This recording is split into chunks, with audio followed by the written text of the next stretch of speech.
மகா, என்னம்மா? ஏன் இன்னும் முகம் ஒரு மாதிரி இருக்கு? இல்லைங்க, இந்த வீட்டை விட்டுட்டு போகவும் மனசு இல்லை.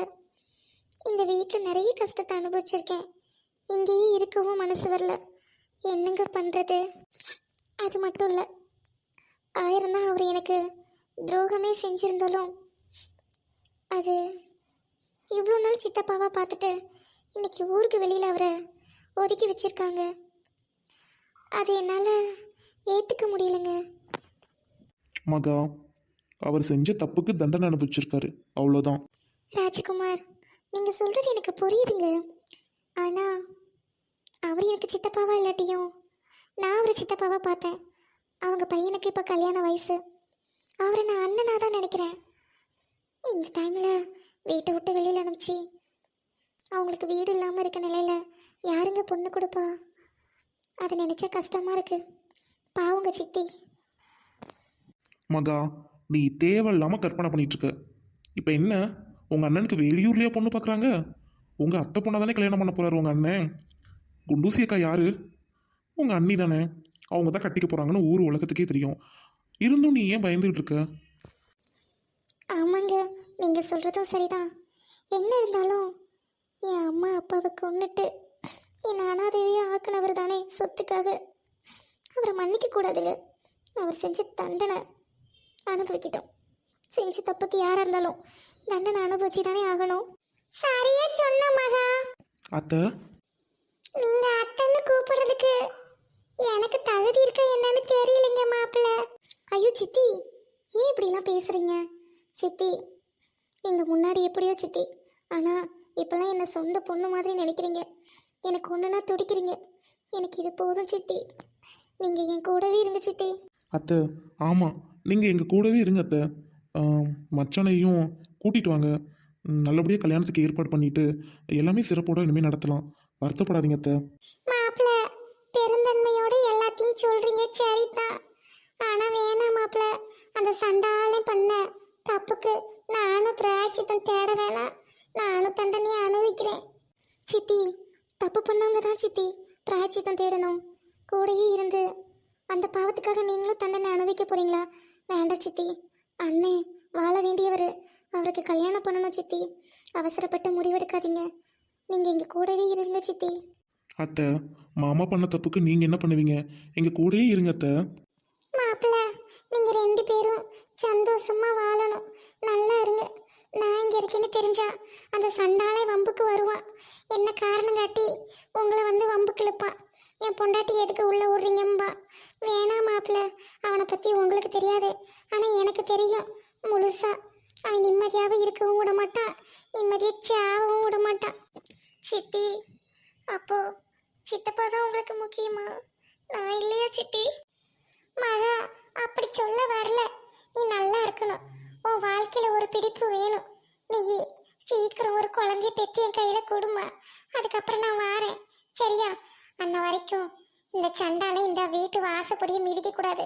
அவன் மிதிச்சானா அது கூட நல்லபடியா நடக்காம போயிரும் மகா. அதுக்காக தான் சொல்றேன்.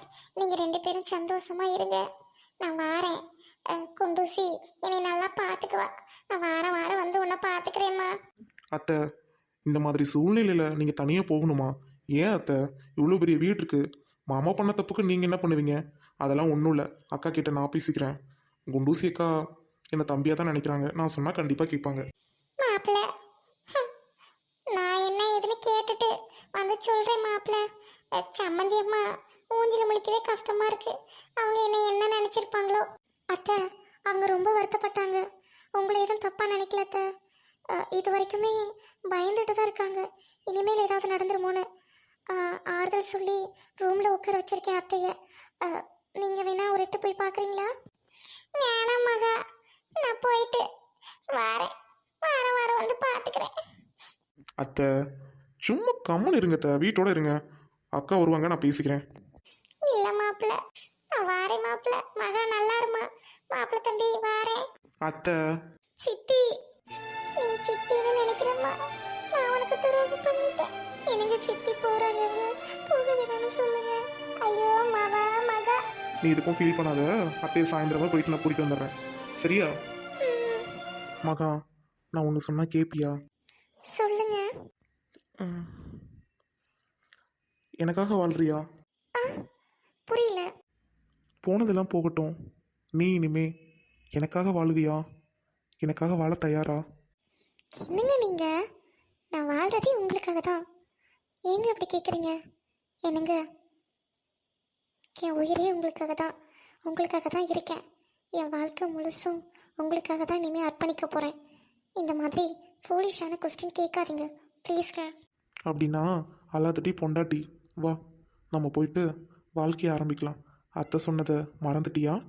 பேரனோ பேத்தியோ அத்தை ரெடி பண்ணி தர சொன்னாங்க. ம். சி போங்க. அழுகிறத சிரிக்கிறதானே தெரில. என்ன மாதிரி சூழ்நிலையில் இருக்கேன், முட்டாள் மாதிரி. என்னங்க, போய் பணத்துக்காக என்னை அனாதையும் ஆக்கிட்டாங்களேங்க. நீ ஏன் அப்படி நினைக்கிற?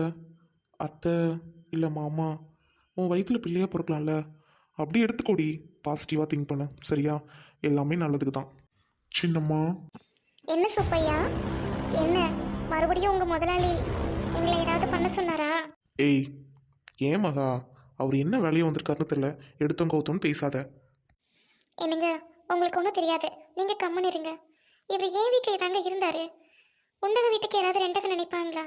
ஆனால் இவர் இப்படி பண்ணாருங்க. நான் அப்பா ஸ்தானத்தில் வச்சு பார்த்தேங்க. சுப்பையா, அழாதீங்க. ஏன் அழுகுறீங்க? மகா ஏதோ தெரியாமல் பேசிட்டா. அப்பா ஸ்தானத்தில் வச்சு பார்த்தான்னு சொல்கிறாள். உங்கள் பொண்ணாக இருந்தால் இப்படி தான் அழுகுவீங்களா? அழாதீங்க. ஐயா, என்னை மன்னிச்சிருங்க ஐயா. மகா அம்மாவுக்கு பண்ண துரோகத்துக்கு ஒரே ஒரு நல்லது பண்ணிட்டு போலான்னு வந்தேன். உங்களை மன்னிக்க நாங்கள் யாரும் சுப்பையா? அவ்வளோதான், எல்லாம் முடிஞ்சிருச்சு. முடிஞ்சா நம்ம தோட்டத்தில் இனிமேல் நீங்கள் வேலைக்கு வராதீங்க. நான் புது ஆள் போட்டுக்கிறேன். வீட்டு வேலைக்கு நீங்கள் வர வேணாம். இல்லைம்மா, நான் இனிமே வரமாட்டேம்மா. ஆனால் ஒரே ஒரு உண்மையை சொல்லிட்டு போலான்னு வந்தேம்மா. என்ன உண்மை? நீங்கள் பண்ணது எல்லாமே தப்பு. இப்போ என்ன உண்மையை சொல்ல வந்திருக்கீங்க? எதுவாக இருந்தாலும் சொல்லிட்டு சீக்கிரம் கிளம்புங்க. சின்னம்மா, உங்க சித்தப்பா காசு கொடுத்து உங்க அம்மாவையும் அப்பாவையும் கொல்ல சொன்னாரு. நானும் காசை வாங்கிட்டு ஒரு லாரி டிரைவரை பார்த்து ஆளுக்கு பாதி காசு எடுத்துக்கிட்டு அவங்கிட்ட கொஞ்சம் காசு கொடுத்து நானும் உங்க அம்மா அப்பாவை கொல்ல சொன்னேன். அவனும் கொன்னுட்டேன்னு சொல்லி காசை வாங்கிட்டான். சுப்பையா, திரும்ப சொன்னதே சொல்லிட்டு இருக்காதீங்க. ஏற்கனவே எங்கள் அம்மாவை பறி கொடுத்துட்டு நான் கோவத்தில் இருக்கேன். சும்மா அதையே சொல்லாதீங்க. அம்மா, புரியுதுங்கம்மா, மன்னிச்சிருங்கம்மா. ஆனால் ஒரு நாள் டவுனு பக்கம் போகும்போது உங்கள் அம்மாவையும் அப்பாவையும் நான் பார்த்தேம்மா. என்ன சொல்கிறீங்க சுப்பையா? சுப்பையா, நீ என்ன சொல்கிற? ஐயா, மகாவோட அம்மாவும் அப்பாவும் உயிரோட தான் இருக்காங்க. நான் அவங்க தானான்னு தெரிஞ்சுக்கிறதுக்கு பக்கத்தில் போனேன். அவங்களே வந்து என்கிட்ட பேசுகிறாங்க. ஆனால் நான் யாருன்னு காட்டிக்காத மாதிரி வந்துட்டேன். ஏன்னா பெரிய ஐயாவுக்கு தெரிஞ்சா என்னையே தான் நல்லா வைவார், திட்டுவார், அடித்து கொன்றுவார். காசை வாங்கிட்டு கொல்லாமல் விட்டுட்டியான்னு. அவங்க எங்கேயாவது நல்லபடியாக வாழட்டும்னு தான் இந்த உண்மையை மறைச்சி வச்சுருந்தேன். ஆனால் பஞ்சாயத்துலேருந்து நேராக அவங்க இருக்க இடத்துக்கு போயிட்டு 2 பேர்த்தையும் கூட்டிகிட்டு வந்திருக்கேன். சுப்பையா, நிஜமாவா? எங்கள் அம்மா அப்பா உயிரோடு இருக்காங்களா? எங்கே இருக்காங்க? இருங்கம்மா, நான் போய் வர சொல்கிறேன். மகா, என்ன சுப்பையா என்னென்னவோ சொல்கிறாரு. அவர் சொல்கிறத நம்பலாமா? ராஜ்குமார், நீங்களே இப்படி சொன்னால் எப்படி எனக்கு தைரியம் சொல்லுவீங்கன்னு பார்த்தா தெரியலையே. வந்து பார்த்ததும் தெரியும். உண்மையாகவே என் அம்மா அப்பாவா இல்லை யார்கிட்ட? அம்மா அப்பா. ஏய், ஓகே யூ கூல் ப்ளீஸ். நீ பயப்படாத மகா.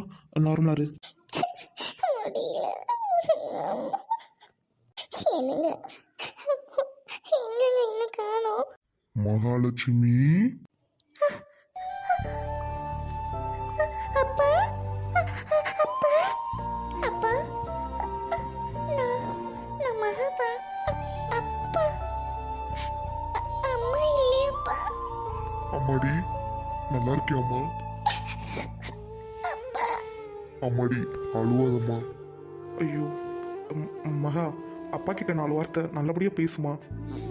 அப்பா, அம்மா அம்மா இல்லையாப்பா? அம்மா வரலையாப்பா? அம்மா அம்மா அப்பா, அம்மாக்கு என்னாச்சு? அப்பா, அம்மாக்கு என்னாச்சுப்பா? மகாலட்சுமி, அழுக கூடாதுமா. அம்மா தான். அம்மாவை மன்னிச்சிருமா. சோறுட்டி தாளாட்டி உன்னை வளர்க்குற பாக்கியம் எனக்கு கிடைக்கலம்மா. அம்மா, எனக்கு கிடைச்சதே போதும்மா. நீங்க இல்லாம நெதோ அழுது செத்துருக்கேம்மா. அம்மா, எங்கம்மா போனீங்க? அம்மாடி, அழாதம்மா. ஏதோ ஒருத்தன் எங்களை அடிச்சு போட்டுட்டு போயிட்டாம்மா. ஒரு பெரியவர் தான் எங்களை கூட்டிட்டு போய் ஆஸ்பத்திரியில் வச்சு காப்பாற்றி ஆதரவு கொடுத்தாரு. நாங்கள் நினைவு தெரிஞ்சு பைத்தியமாக அழிஞ்சோம்மா. அதுக்கப்புறம் தான் கொஞ்ச நாள் சரியாகி புள்ள பாசம் கண்ணை மறைக்கவும் தேடி தேடி அலைஞ்சோம். புள்ளைய காணோன்னு நம்ம தோட்டத்தில் வேலை செய்கிற சுப்பையா ஒரு தடவை என்னைய பார்த்தாம்மா. நான் போயிட்டு அவன் சட்டையை பிடிச்சி சுப்பையான்னு அழுவுறேன். அவன் கண்டுக்காம போயிட்டாம்மா. இன்னைக்கு ஏதோ புத்தி வந்து என்னங்க கூட்டிட்டு வந்தான். இல்லைன்னா நீயும் நானும் கடைசி வரைக்கும் பார்த்துருக்க முடியாதும்மா. அம்மா, இனிமே என்னை விட்டுட்டு போகாதீங்கம்மா. எங்கேயும் போகாதீங்கம்மா. அம்மாவும் அப்பாவும் இனிமே உன்னை எப்போதும் எங்கேயும் விட்டுட்டு போக மாட்டோம்மா. ரொம்ப தவிச்சிட்டோம்மா புள்ள இல்லாம. அம்மா, நீங்க இல்லாம நான் எவ்வளோ தவிச்சேன் தெரியுமாம்மா? அத்தை, நீங்க யார் தம்பி? அம்மா, இவர் தாம்மா உங்க மாப்பிள்ள. என் மருமகனா? தம்பி, நல்லா இருங்க சாமி. 2 பேரும் நல்ல ஜோடி பொருத்தம். நல்லா இருக்கியா நீ? பேர் என்னையா? அத்தை, என் பேர் ராஜ்குமார். நீங்கள் 2 பேரும் நல்லா இருக்கீங்களா? நான் கல்யாணம் பண்ணிட்டு வந்து 1 மாதம் கூட இன்னும் ஆகலை அத்தை. ஆனால் உங்களை நினச்சி டெய்லியும் மக அழுகுவா. ஆமாம்மா. தம்பி, அதான் நான் வந்துட்டேயா. நீங்கள் 2 பேரும் இனிமேல் அழுகாதீங்கயா. நாங்கள் இருக்கோம். நாங்கள் 2 பேரும் நினைவு தெரிஞ்சு ஒவ்வொரு ஆசிரமும் போய் தேடி தேடி அலைஞ்சோம். எங்களை கொன்ன மாதிரி என் பிள்ளைய அனாதை ஹாஸ்டலில் விட்டுருப்பாங்கன்னு. அங்கே எங்கேயும் கிடைக்கல. எங்களுக்கு விவரம் தெரியாமல் வந்துட்டோம். ரோடாக அலையுவோம், கோயிலாக அலையுவோம். வேண்டுன்னு வேண்டுவோம். என் பிள்ளைய கண்ணில் காட்டினேன். கடவுளுக்கு காது கேட்டுருச்சு, கண்ணு தெரிஞ்சிருச்சு, உங்களை காட்டிருச்சு தம்பி. அத்தை, அழாதீங்க அத்தை, தப்பாக எடுத்துக்காதீங்க. ரொம்ப நாள் கழிச்சு வந்திருக்கோம். வீட்டு உள்ளே போய் பேசலாம். யாராவது பார்த்தா வேண்டத்தை நல்லா இருக்காது. மாமா, அழாதீங்க மாமா. நான் இருக்கேன், உங்கள் பொண்ணை நல்லா பார்த்துக்கிறேன். இப்போ நீங்களும் வந்துட்டீங்க, எனக்கு கவலை இல்லை. ஆறுதல் சொல்ல வேண்டிய நீங்களே அழுதா எப்படி மாமா? என்னங்க, அழுவாதீங்க. தம்பி தான் அவ்வளோ சொல்கிறார்ல. மாப்பிள்ள, நீங்கள் கல்யாணம் பண்ணின யோகம்தான். என் பொண்ணை எங்ககிட்ட கடவுள் கொடுத்துட்டாரு. நீங்கள் நல்லா இருக்கணும் மாப்பிள்ள. இத்தனை வருஷம் பிள்ளைய தேடி தேடி அலைஞ்சோம். என் பிள்ளைக்கு கழுத்தில் மாங்கல்யம் ஏறின பாக்கியம். என் பிள்ளையும் பார்த்துட்டு என் மருமையும் பிள்ளையும் பார்த்துட்டேன். எனக்கு இது போதுமா? இது போதுமாப்பிள்ள. அத்தை, மாமா, நான் மகாவை நல்லபடியாக பார்த்துக்குவேன். எனக்கு ஒரே தங்கச்சி, அம்மா. நாங்கள் 3 பேரும். இப்போ மகாவோட சேர்த்து 4 பேர். அம்மாவும் தங்கச்சியும் உள்ளே தான் இருக்காங்க. சாரி மாமா, தங்கச்சி வெளியில் போயிருக்கா, அம்மாவும் உள்ளே தான் இருக்காங்க. வாங்க எல்லோரும் போயிட்டு உள்ளே பேசலாம்.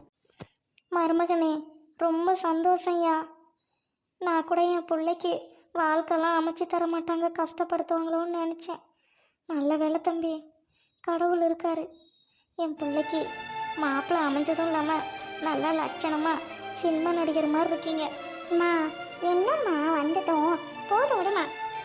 ஆமாம் மாப்பிள்ள, சினிமா நடிகர் கூட தோற்றுவாங்க. அவ்வளோ அளவாக இருக்கீங்க. மாமா, அத்தை, நீங்கள் என்ன புகழ்ந்தா உங்கள் பொண்ணுக்கும் சுத்தமாக பிடிக்காது. வாங்க உள்ளே போகலாம். ஆமாம், எங்க வாங்க உள்ளே போகலாம்.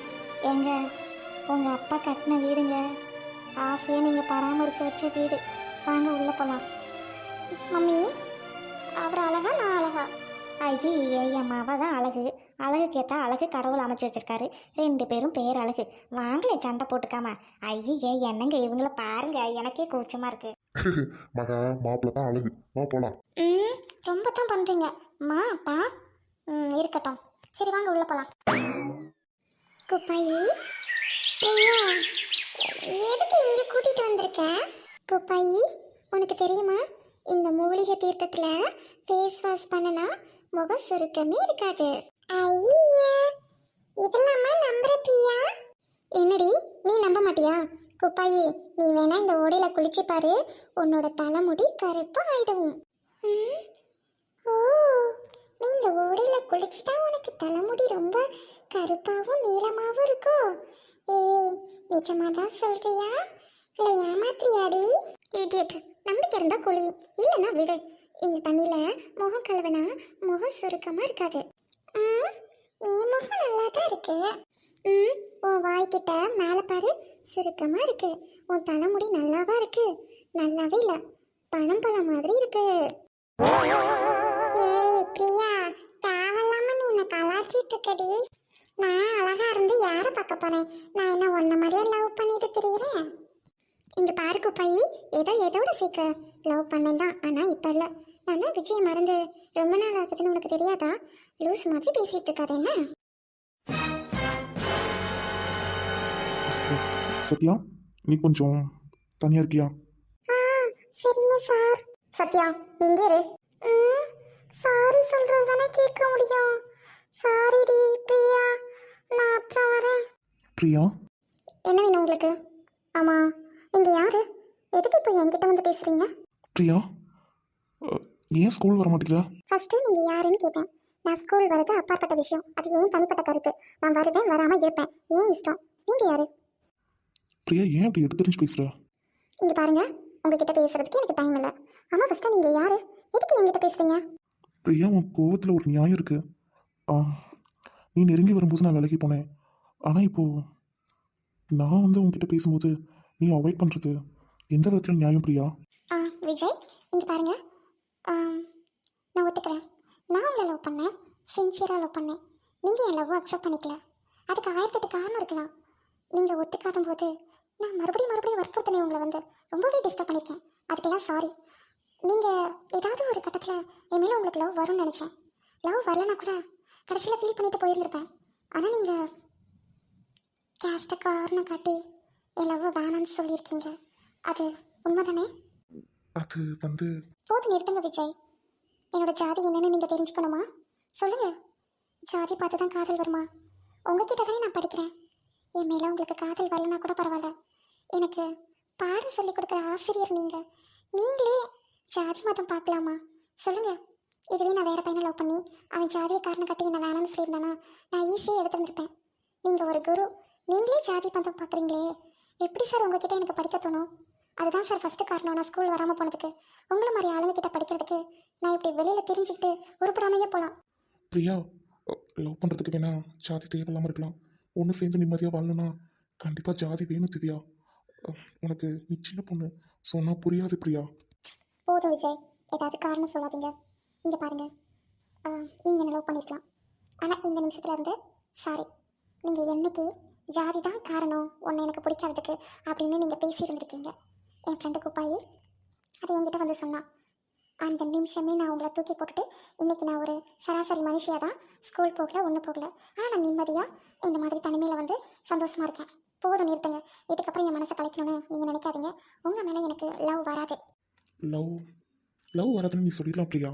ஆனால் இப்போ தான் நான் உன்னை ரொம்ப சின்சியராக லவ் பண்ணுறேன். நீ ஸ்கூல் வராத இந்த 1 மாதம், உன்னை பிரிஞ்ச இந்த 1 மந்த்து உன் மேலே எனக்கு அதிகமாக காதல் வருது. I love you. I love you too Priya. I love you Priya. I love you. I miss you Priya. Please Priya, accept பண்ணுடி. சார், சிம்பத்தி கிரியேட் பண்ணுறீங்களா? உங்கள் பின்னாடி சுற்றி வந்தேன். நான் விட கேவலமாக அலைஞ்சேன். அழுதான் கெஞ்சினேன். அப்போல்லாம் என் மேலே வராத காதல் இப்போ எப்படி சார் என் மேலே காதல் வருதுன்னு சொல்கிறீங்க? நான் எப்படி சார் நம்புறது? போதும் சார், நமக்குள்ளே ஒன்றுமே இல்லை. நீங்கள் காதலுக்கு தடையாக 1000 காரணம் சொல்லியிருந்தாலும் நான் ஒத்துருந்துருப்பேன் சார். நீங்கள் ஜாதியை காரணம் காட்டி சராசரி மனதனை நீங்கள் தூத்து போயிட்டீங்க சார். வேண்டாம் சார், உங்கள் கூட எனக்கு வாழும்போதெல்லாம் ஜாதி தான் சார் ஞாபகம் வரும். நான் என்ன ஜாதினே தெரியாமல் நீங்கள் என் காதலை அவமதிச்சிட்டீங்க. வேண்டாம் சார். பிரியா, பார்த்தியெல்லாம் கொள்ளாத பிரியா. பிரியா, நீ இல்லாமல் என்னால் வாழ முடியாது. ஆனால் நான் ஒரு கட்டத்தில் முடிவு எடுத்துட்டேன்டி. அன்றைக்கி நான் வேணான்னு சொன்னப்பயே அன்றைக்கி நைட்டே நான் வீட்டில் போயிட்டு யோசித்தேன் பிரியா. நீ இல்லாமல் என்னால் இருக்க முடியாது பிரியா. நல்லா திங்க் பண்ணிட்டேன். ஜாதி, அம்மா அப்பா எல்லாருமே தூக்கி போட தயாராக இருக்கேன். நீ வேணும் பிரியா எனக்கு. Please Priya, please Priya. Sir, நான் காதலிக்கும் போது உங்களுக்கு ஜாதி தடையாக இருந்துச்சு. இன்றைக்கி நான் வேணான்னு சொன்ன போது ஜாதியும் அம்மா அப்பாவை தூக்கி போட்டு வரீங்க. நாளைக்கு ஏதாவது தேவைப்படும் போது என்னையும் தூக்கி போட்டு போவீங்களா சார்? பிரியா, ஏன்டி? ஐம் சாரி சார், நீங்கள் எனக்கு வேண்டாம் வேண்டாம் வேண்டாம் வேண்டாம். ப்ளீஸ் இந்த இடத்த விட்டு கிளம்புங்க. எங்கள் அம்மா வரதுக்குள்ள. பிரியா, ப்ளீஸ் விஜய், கிளம்புங்க. காதலுக்கு ஜாதி என்னைக்குமே தடையா இருக்கக்கூடாது. சார், ஒரே ஒரு அட்வைஸ் பண்ணவா? குருவா இருந்துக்கிட்டு ஜாதி பார்க்காதீங்க சார். காதலில் பார்த்தீங்க, ஆனால் சொல்லி கொடுக்குற ஸ்டூடெண்ட் கிட்ட பார்த்துறாதீங்க சார். பிரியா, சாரு பாவண்டி. அப்படியே வந்து உங்ககிட்ட லவ் சொல்லும்போது நீ ஏன் அக்செப்ட் பண்ணிக்கல? குப்பாயி, எத்தனை தடவை நான் லவ் சொல்லியிருப்பேன், வேண்டாம் வேண்டாம்னு எவ்வளோ அவாய்ட் பண்ணியிருப்பான். கொஞ்ச நாள் அவன் என் பின்னாடி சுத்துட்டுண்டி. இங்கே பாரு, என் மனசில் எப்போதுமே விஜய் சார் மட்டும்தான் இருக்காரு, வேற யாருமே இல்லை. கொஞ்ச நேரம் ஆடிட்டுமே. ஏய், நான் உன்னை சொல்லட்டுமா? விஜய் சாருக்கு நிறைய ஃபேன்ஸ் இருக்காங்க. நீ இப்படியே பண்ணிட்டு இருந்தீங்கன்னா அப்புறம் வேற யாராவது சாரை கரெக்ட் பண்ணிடுவாங்கடி. சீச்சி, அந்த அளவுக்குலாம் யாரும் ஒர்த்து இல்லை, சும்மா போடி. எதை வச்சு சொல்றா? ஏய், என்னடி, நான் அழகா இருக்கனா இல்லையா? சொல்லுடி, நான் அழகா இருக்கனா இல்லையா? ரொம்ப அழகா இருக்க. லட்சணமா இருக்க. என்ன மாதிரி முடி நம்ம ஸ்கூல்ல யாருக்காவது இருக்கா? சொல்லுடி. ரெட்டச்சடை போட்டு இவ்வளோ அடர்த்தியா யாருக்காவது முடி இருக்கா? இங்க பாரு பிரியா, சும்மா முடின்னு போட்டு சீன் போடாத, டென்ஷன் ஆகுது. இப்போ உனக்கு தான் ஸ்கூல்லயே அதிக முடி இருக்கு, இப்போ அதுக்கு என்ன? முடின்னு சொல்லாத, இல்லாதவங்களுக்கு கஷ்டமா இருக்குல்ல. நீயே சொல்ற ஸ்கூல்லயே எனக்கு தான் அதிகமா முடி இருக்குன்னு, அழகா இருக்கேன்னு சொல்ற. இவ்வளோ அழகான பொண்ணு சார் பின்னாடி போயிட்டு லவ் யூன்னு சொல்லியிருக்கேன், எவ்வளவோ சுற்றிருக்கேன். அதுக்கே மயங்காத என்னோட டியூப் லைட்டு வேற எந்த பொண்ணுக்காவது மயங்குமா என்ன? அது ஏன் ஆளு, யாருக்கும் அசையாது. அது மட்டும் இல்லை, நான் சாவி கொடுத்தா மட்டும்தான் என் ஆளு டான்ஸ் ஆடும்.